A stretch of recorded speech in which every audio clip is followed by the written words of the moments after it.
Okay, so this is a quick tour of the apartment. Starting off, we have the room for your shoes. Coming right into it, we have the little living area with kitchen.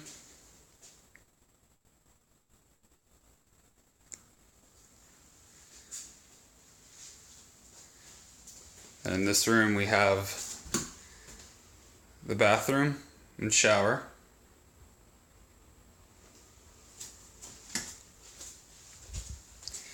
Going back to the living room, we have 5 different rooms down the hallway and a bathroom on both ends. And then right here is my room.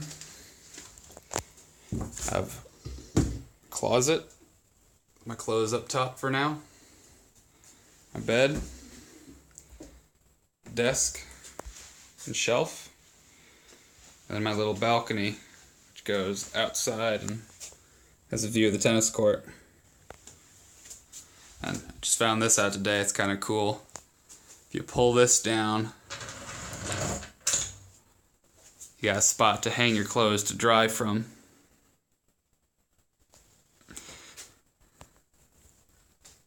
So that's my little apartment.